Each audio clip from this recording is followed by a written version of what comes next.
ચૂંટણી પંચના આદેશથી ગુજરાતમાં જે સઘન સુધારણા ઝુંબેશ એ હાથ ધરવામાં આવી છે, જેમાં 1 જનવરી 2026ની લાયકાત સંદર્ભે મુસદ્દા મતદાર યાદી આજે 19 ડિસેમ્બરના દિવસે પ્રસિદ્ધ થઈ છે. અરવલ્લી જિલ્લામાં પણ એ કામગીરી રહી છે. એમાં એન્યુમરેશન ફોર્મ, જે ગણતરી ફોર્મ આપણે 14 ડિસેમ્બર સુધી પૂરા કરી લીધા હતા, જેમાં 100% ફોર્મ્સને ડિજિટાઇઝેશન એ કરવામાં આવ્યું. હવે આજે જે મુસદ્દા મતદાર યાદી પબ્લિશ થઈ છે, એમાં ચૂંટણી પંચની વેબસાઇટ પર આ ઉપલબ્ધ છે.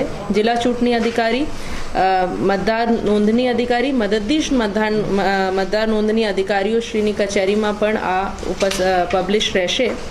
એમાં નોંધપાત્ર આંકડાઓ જે છે, આપણે જિલ્લામાં 72,738 એટલે આપણે જિલ્લામાં અત્યારે જે મતદાર યાદીમાં મતદારોમાંથી 8.47% મતદારો અનકલેક્ટેબલ કેટેગરીમાં આવેલા છે.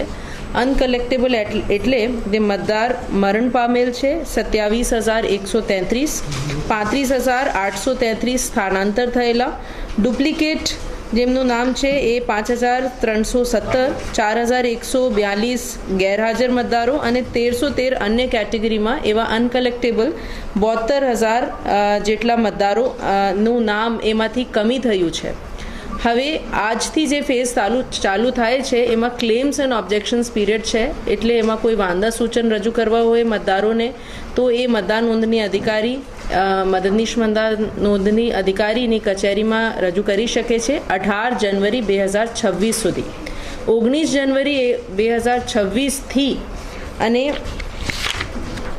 10 ફરવરી 2026 સુધી મતદાર નોંધણી અધિકારી અને મદદનીશ મતદાર નોંધણી અધિકારી તરફથી નોટિસ પાઠવવામાં આવશે, સુનાવણી રાખવામાં આવશે અને સ્પીકિંગ ઓર્ડર પાસ કરશે કે કોનું નામ મતદાર યાદીમાં રહેશે કે નથી. ફાઇનલી જે આખરી મતદાર યાદી પ્રસિદ્ધ થશે 17 ફરવરીના રોજ. મારી બધા મતદારોથી અપીલ છે કે જેમનું નામ એમાં રહી ગયું છે, એમના કોઈ વાંધા સૂચન હોય તો એ આપના ક્લેમ્સ એન્ડ ઓબ્જેક્શન્સ રજૂ કરી શકે છે. 12 જાતના જે ડોક્યુમેન્ટ્સ છે એ રજૂ કરી શકે છે. એમની સુનાવણી રાખવામાં આવશે, એમની માહિતી અમારી તરફથી બહાર પાડવામાં આવશે અને સાથે સાથે આ દરમિયાન જેમને નવા મતદારોને કે જેમને કોઈ વાંધા હોય, નવા ફોર્મ ભરવું હોય, 6 નંબર ફોર્મ કે સ્થાનાંતર માટે 8 નંબર ફોર્મ ભરવું હોય તો પણ એ BLOના સંપર્ક કરીને ભરી શકશે.